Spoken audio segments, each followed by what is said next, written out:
대한민국에는 수많은 점포가 있습니다. 오프라인 점포 말하는 거죠. 수천 수만 개 대한민국에 있는 여러 업종의 점포, 그곳에는 점장이 있을 거고요. 점장을 따르는 부하 직원들이 있을 겁니다. 그래서 오늘은 점장의 그 리더십, 점장 리더십과 효율적인 부하 직원 관리는 어떻게 하는 것이 좋은지에 대해서 이야기합니다.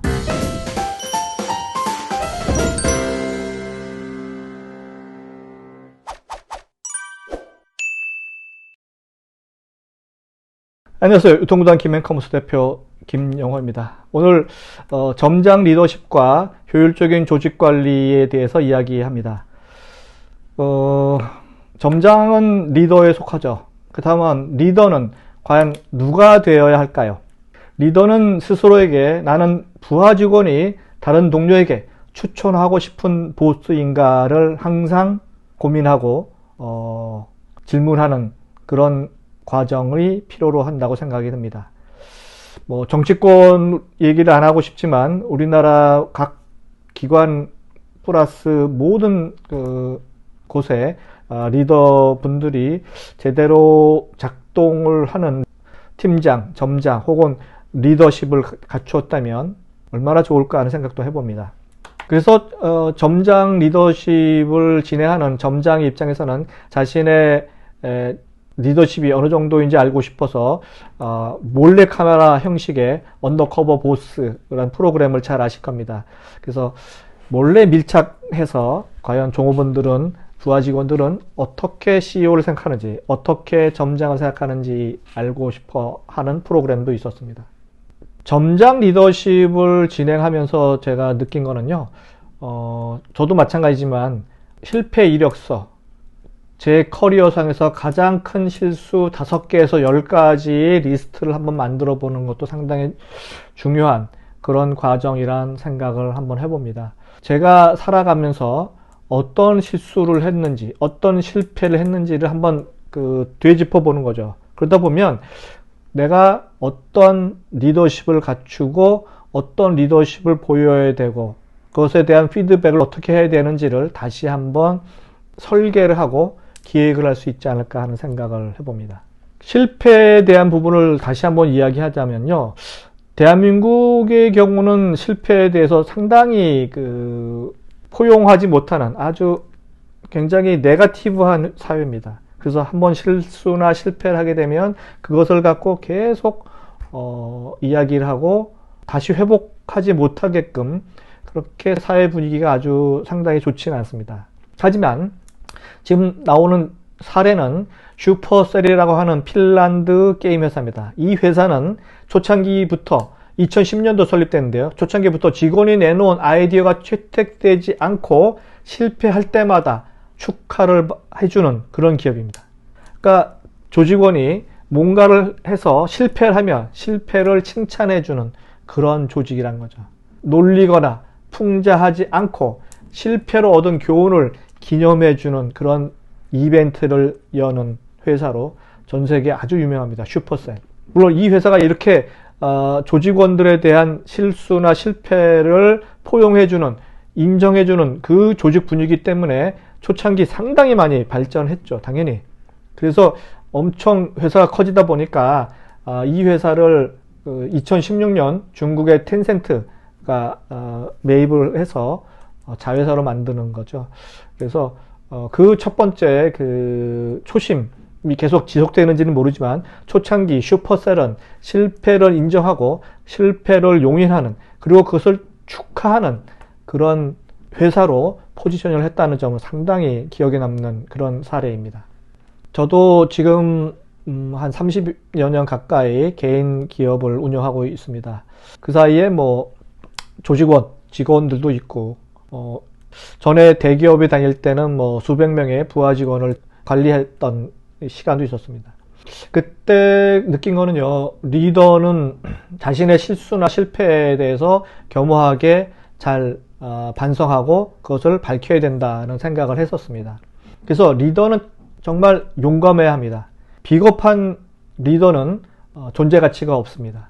여러분도 지금 잘 아시다시피 대한민국에서 일어나는 여러 가지 일들이 리더가 보이지가 않습니다. 아시다시피 용감한 리더도 보이지 않고요. 그러나 겁쟁이 리더를 갖춘 그 조직의 종업원 혹은 그 부하 직원들은 혹은 국민들은 아마 살기가 상당히 쉽지 않을 겁니다. 그런 측면에서 보면 항상 쉬운 길을 택하고 결정을 늦추고 유행하는 방향으로 생각 없이 휩쓸려가는 겁쟁이 리더들이 이 사회에서 좀 많이 퇴출되었으면 좋겠는데 현실은 그렇지 않으니까 상당히 답답한 것을 어쩔 수 없습니다. 일본의 니코 호텔 인터내셔널은요, 잠재적 리더들을 몇 그룹으로 나눠서 계속 키우면서 분기별로 용기 있는 리더가 되자라는 그 프로그램을 진행한다고 합니다. 용기 있는 리더에 대해서 다시 재정의를 하겠죠. 그리고 어떤 액션 플랜이 필요한지 또 만들어내겠고, 그 액션 플랜에 따른 액션 그리고 피드백을 계속 진행하다 보면 실제 용기 있는 점장, 용기 있는 리더들이 많이 탄생하리라 봅니다. 그래서 리더가 정신적 짐에서 벗어나기 위해서 할 수 있는 몇 가지 행동들, 한 5가지를 알려드리면요. 첫 번째, 사람들은 사람을 따른다는 것을 잊지 마십시오. 사람들은, 종업원들은, 부하들은 사람을 따르지 기계를 따르지 않습니다. 두 번째, 성과 평가 그리고 조직 문화를 정확하게 확립해 놓아야 합니다. 그것이 숫자화되면 더욱더 좋고요. 세 번째, 일하는 과정에 대해서 직원들과 대화를 해야 합니다. 사전에 하면 더 좋죠. 어떤 일을 어떤 과정을 어떻게 해야 되는지 그 매뉴얼을 자세하게 쓰면 쓸수록 더 좋겠죠. 네 번째, 점심때는 쉬어야 한다. 점심때는 쉬어야 하고 퇴근할 때는 퇴근해야 합니다. 사람은 기계가 아니기 때문이죠.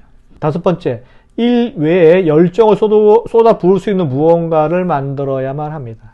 워커홀릭이라 그러죠. 너무 일에만 매몰되면 사실은 그 일을 제대로 수행할 수 없다는 것은 여러분도 잘 알고 저도 잘 알고 있는 바입니다.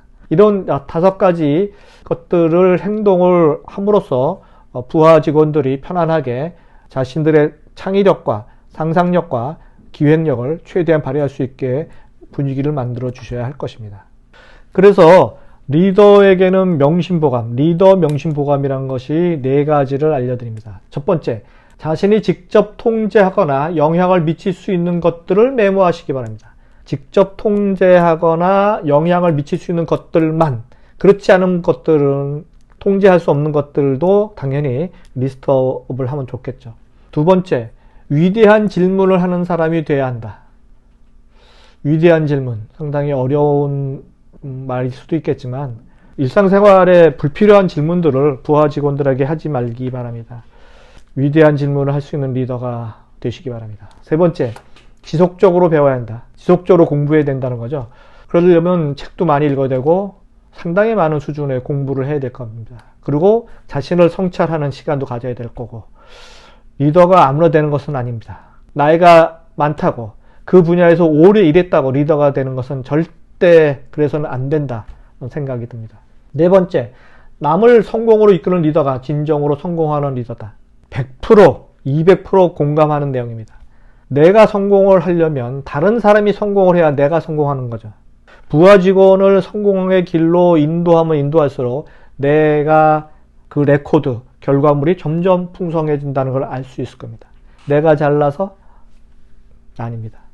부하 직원의 모든 에너지, 그 다음에 탤런트, 잠재력을 충분히 발휘할 수 있게끔 터전을 만들어주면 그들로 하여금 성공을 이루게, 스스로 성공을 본인이 만들어낸다면 그 결과가 나한테 자연히 돌아오겠죠. 이것이 리더의 명심보감입니다. 그 리더, 점장 리더십을 상당히 잘하는 회사 한 2가지 사례를 알려드립니다. 첫 번째, 사우스웨스트 항공사입니다. 사우스웨스트 항공사는 제가 전에도 사례로 이야기한 아주 좋은 훌륭한 모범적인 기업입니다.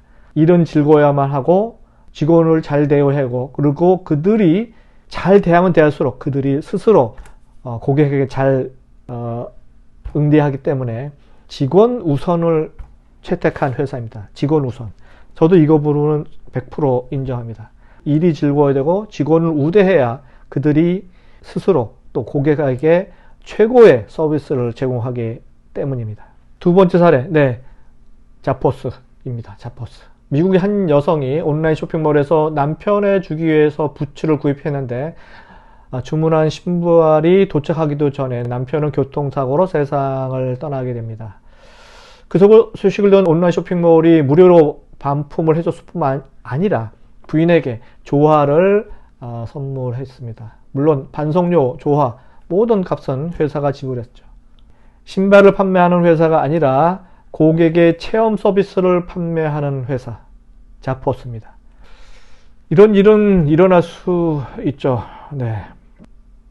누군가를 위해서 선물을 구입했는데 그 누군가가 그 선물을 받아보기도 전에 생을 마감하는 일이 발생할 수도 있는 세상입니다. 대한민국은 더더욱 그렇고요. 그렇지만 이 자포스라는 그 신발을 판매하는 회사는 절대로 한 건의 매출, 한 건의 이익을 위해서 움직이는 회사는 아니었습니다. 고객을 진짜 자신의 친구처럼, 자신의 가족처럼 생각하고 행동하는 그런 회사였습니다. 그 대표인 그 젊은 친구도 상당히 그 의식이, 철학이 상당히 뛰어난 친구였는데, 자포스가 워낙 커지고 유명해지다 보니까 아마존이 자포스를 12억 달러에 매수한 그래서 아마존에 이제 편입된 회사이지만, 어쨌든 그 고객을 위한 그 신념, 고객을 위한 성심성의는 지금도 계속 이어지는 전통입니다.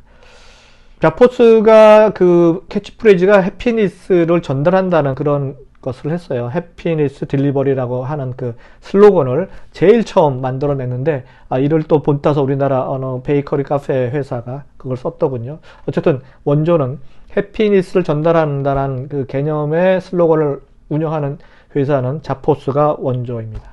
네.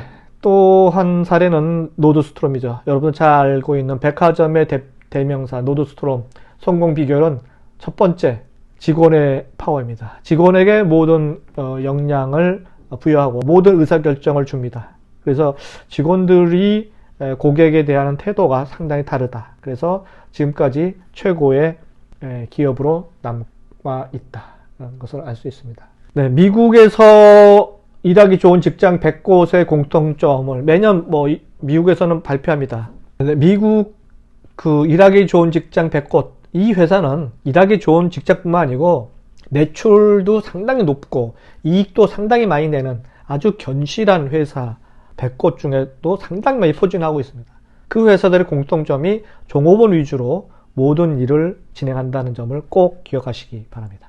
네, 마지막입니다. 저희 김앤커머스에서는 온리원 점장 리더십 교육을 진행하고 있습니다. 수백 수천 개의 오프라인의 점포를 운영하시는 경영진께서는 김앤커머스에서 진행하는 점장 리더십은 특별하고 온리원 교육이라는 것을 잊지 마시고요. 1박 2일 코스도 있고요. 1일 코스도 있고 4시간부터 시작되는 점장 리더십 교육이 있으니 참고하시기 바랍니다. 다음 시간에 뵙도록 하겠습니다.